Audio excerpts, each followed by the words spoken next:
মধ্যপ্রাচ্যে উত্তেজনা কমায় যুক্তরাষ্ট্রের শেয়ার বাজারে ঊর্ধ্বমুখী প্রবণতা, ভোক্তা ও উৎপাদক মূল্যস্ফীতির তথ্য প্রকাশ। নিউ ইয়র্কে নৌকাডুবিতে মা শিশুর মৃত্যুর ঘটনায় নৌকার ক্যাপ্টেন গ্রেফতার, 13টি বেপরোয়া বিপদ ঘটানোর অভিযোগ। শিকাগোর একটি ফিউনারেল হোম থেকে অর্ধশতাধিক গলিত মরদেহ উদ্ধার, অস্বাভাবিকভাবে সংরক্ষণ করায় এ অবস্থা দাবি ভুক্তভোগীদের। এবং শিকাগোতে রাতভর ঝড় বৃষ্টিতে আবারও ব্যাপক জলাবদ্ধতা, নিউ ইয়র্ক সিটির আশেপাশে ঝড় বৃষ্টির আশঙ্কা, সতর্কতা জারি। উত্তর আমেরিকার রাজনীতি, অর্থনীতি, অভিবাসন ও আন্তর্জাতিক সম্পর্কের সর্বশেষ খবর নিয়ে আপনাদের জন্য আরটিভির বিশেষ পরিবেশনা আমেরিকান রাউন্ড আপ। আপনাদের সঙ্গে আছি আমি হামনা মেহজাবিন হিমা। মধ্যপ্রাচ্যে উত্তেজনা কমার সম্ভাবনা এবং সুদের হার নিয়ে নতুন প্রত্যাশায় সপ্তাহের শুরুতে যুক্তরাষ্ট্রের শেয়ার বাজারে ঊর্ধ্বমুখী প্রবণতা দেখা গেছে। সোমবার সকালে S&P 500 ও নাসডাকের ফিউচার সামান্য বেড়েছে। ইরান জানিয়েছে হরমুজ প্রণালীতে নতুন নৌপথ চালুর বিষয়ে ওমানের সঙ্গে চূড়ান্ত সমঝোতার কাছাকাছি তারা। তবে প্রণালী পুনরায় খুলতে যুক্তরাষ্ট্রকে কয়েকটি শর্ত পূরণ করতে হবে বলে জানিয়েছে তেহরান। হরমুজ প্রণালীতে জ্বালানির সরবরাহ স্বাভাবিক হলে তেলের দাম কমার সম্ভাবনা রয়েছে, যা মূল্যস্ফীতি ও সুদের হার বাড়ানোর আশঙ্কা কমাতে পারে।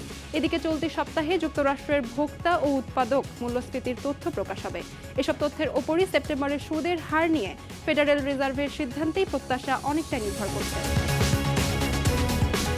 নিউ ইয়র্ক হারবারে নৌকাডুবিতে মা ও 5 মাসের শিশুর মৃত্যুর ঘটনায় নৌকার ক্যাপ্টেনকে গ্রেফতার করা হয়েছে। শনিবার রাতে লিবার্টি আইল্যান্ডের কাছে 14 জন যাত্রী নিয়ে নৌকাটি উল্টে গেলে 27 বছর বয়সী সারা সানচেজ ও তার 5 মাসের মেয়ে আন্তোনেলা গার্সিয়াকে উদ্ধার করে হাসপাতালে নেওয়া হয়। সেখানে দুজনকেই মৃত ঘোষণা করা হয়।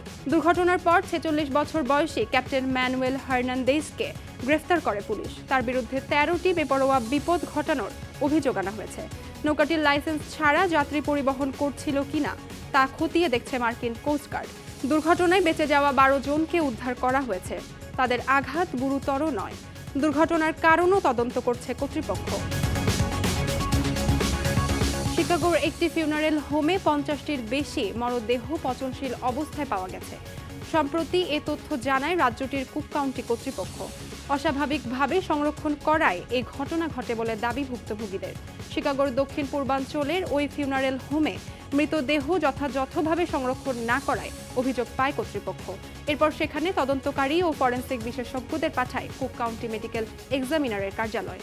পরে বিভিন্ন মাত্রায় পচন ধরা 50টিরও বেশি মরদেহ উদ্ধার করেন তারা। মরদেহগুলোর পরিচয় শনাক্তে কাজ করছেন কর্মকর্তারা। তবে মরদেহের পরিচয় নিশ্চিত ও যথাযথভাবে দাফন বা সৎকারের ব্যবস্থা করতে কয়েকদিন সময় লাগতে পারে বলে জানিয়েছে কর্তৃপক্ষ। শিকাগো এলাকায় রাতভর ঝড় বৃষ্টিতে আবারও ব্যাপক জলাবদ্ধতা, গাছপালা ভেঙে পড়া ও ঝড় ও বাতাসের ঘটনা ঘটেছে। রোববার রাত থেকে সোমবার ভোর পর্যন্ত ভারী বৃষ্টিতে বিভিন্ন সড়কে পানি জমে যায়। অ্যাভান্ডেল এলাকায় ঝড়ের মধ্যে ধীরে গাড়ি চালাতে দেখা যায়। অ্যান্ডারসনভিলে বড় একটি গাছের ডাল ভেঙে কয়েকটি গাড়ির ওপর পড়ে। এডেন্স এক্সপ্রেসওয়ের কিছু অংশেও পানি জমে যান চলাচল ব্যাহত হয়। লাসাল কাউন্টিতে রাত 11:44 সম্ভাব্য টর্নেডোর খবর পাওয়া যায়। এর আগে রোববারের ঝড়েও শিকাগোর বিভিন্ন এলাকায় বন্যা দেখা দেয়। মুন্ডে লাইনে পানি আটকে পড়া একটি গাড়ি থেকে দুজনকে উদ্ধার করেন দমকল কর্মীরা। আর্লিংটন হাইটসে গাছ পড়ে বিদ্যুৎ সংযোগ বিচ্ছিন্ন হয়। ওহেয়ার বিমানবন্দরে বাতিল হয়েছে 62টি ফ্লাইট। আবহাওয়া বিভাগ বলছে সোমবার বিকেল থেকে রাত পর্যন্ত আবারও দফায় দফায় ঝড় বৃষ্টির আশঙ্কা রয়েছে।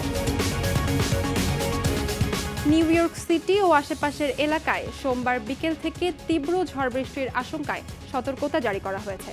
দিনের শুরুতে আকাশ পরিষ্কার থাকলেও বিকেল ও সন্ধ্যায় শক্তিশালী বজ্রঝড় হতে পারে। এসব ঝড়ে ভারী বৃষ্টিতে আকস্মিক বন্যা, দমকা হাওয়া ও শিলাবৃষ্টির আশঙ্কা রয়েছে।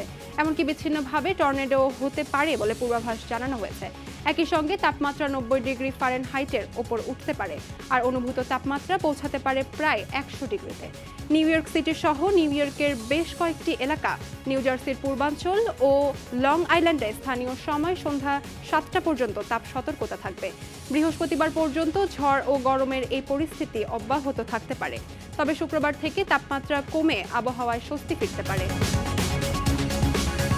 শিকাগোর বেলমন্ট ক্র্যাগিন এলাকায় দুই গাড়ির সংঘর্ষে একটি গাড়ি উল্টে সড়কের পাশে পড়ে যায়। সোমবার ভোররাতে সেন্ট্রাল ও ফুলারটন এভিনিউয়ের সংযোগস্থলে এই দুর্ঘটনা ঘটে। স্থানীয় সময় রাত 1:30টার দিকে একটি গাড়ি খুঁটিতে ধাক্কা খেয়ে ফুটপাত পেরিয়ে ঘাসের ওপর উঠে যায়। পরে গাড়িটি পুরোপুরি কাত হয়ে পড়ে। দুর্ঘটনায় কেউ হতাহত হয়েছে কিনা তাৎক্ষণিকভাবে তা জানা যায়নি। কিভাবে সংঘর্ষের ঘটনা ঘটেছে সেটিও এখনো স্পষ্ট নয়। তবে ভোর 5টার মধ্যে সেন্ট্রাল ও ফুলারটন এভিনিউয়ে যান চলাচল স্বাভাবিক হয়ে যায়। যুক্তরাষ্ট্রে হামের সংক্রমণ ৩৫ বছরের মধ্যে সর্বোচ্চ পর্যায়ে পৌঁছানোর পর শিশুদের টিকা দানে জোর দিয়েছেন ন্যাশনাল ইনস্টিটিউট অফ হেলথের পরিচালক ডক্টর জয় ভট্টাচার্য। তিনি বলেন, শিশুদের হাম সহ নিয়মিত টিকা দেওয়া অত্যন্ত গুরুত্বপূর্ণ। নিজের সন্তানদের টিকা দিয়েছেন বলেও জানান তিনি। ভট্টাচার্যের মতে, টিকাই প্রতিরোধযোগ্য রোগ থেকে শিশুদের সুরক্ষায় সবচেয়ে কার্যকর উপায়। একই সঙ্গে শিশুদের স্কুলে পাঠানো নিয়েও ভয় না ছড়ানোর আহ্বান জানান তিনি। সিডিসির তথ্য অনুযায়ী 2024-25 শিক্ষাবর্ষে মাত্র 10টি অঙ্গরাজ্যে কিন্ডারগার্টেন শিক্ষার্থীদের হাম টিকার হার ছিল 95%-এর বেশি।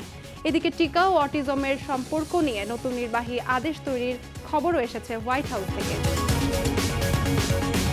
নিউ ইয়র্কে ডেমোক্র্যাট কংগ্রেস ওম্যান আলেকজান্দ্রিয়া ওকাসিও-কর্টিস জানিয়েছে, ভবিষ্যতে মাতৃত্বের সম্ভাবনা ধরে রাখতে তিনি ডিম্বাণু সংরক্ষণ প্রক্রিয়া শুরু করেছেন। সামাজিক যোগাযোগ মাধ্যমে শেয়ার করা ভিডিওতে তাকে ইনজেকশন নিতে এবং পুরো প্রক্রিয়া নিয়ে কথা বলতে দেখা যায়। খরচ, চিকিৎসা পদ্ধতি ও সংরক্ষণ নিয়েও তথ্য দেন তিনি।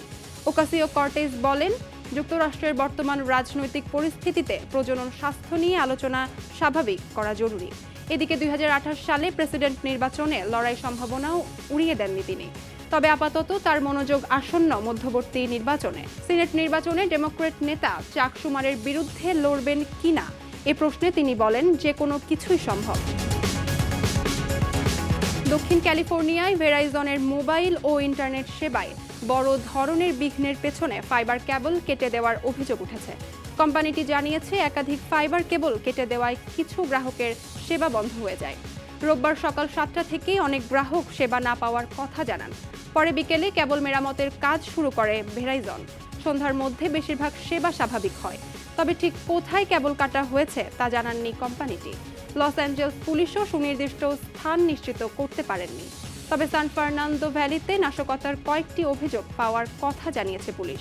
এ ঘটনার সঙ্গে ভেরাইজনের সেবা বিঘ্নের সরাসরি সম্পর্ক আছে কিনা তা এখনও স্পষ্ট নয়। যুক্তরাষ্ট্রে জিমন্যাস্টিক্সে টানা দ্বিতীয়বার জাতীয় চ্যাম্পিয়ন হয়ে ইতিহাস গড়েছেন টেক্সাসের প্ল্যানো শহরের 18 বছর বয়সী হেজলি রিভেরা।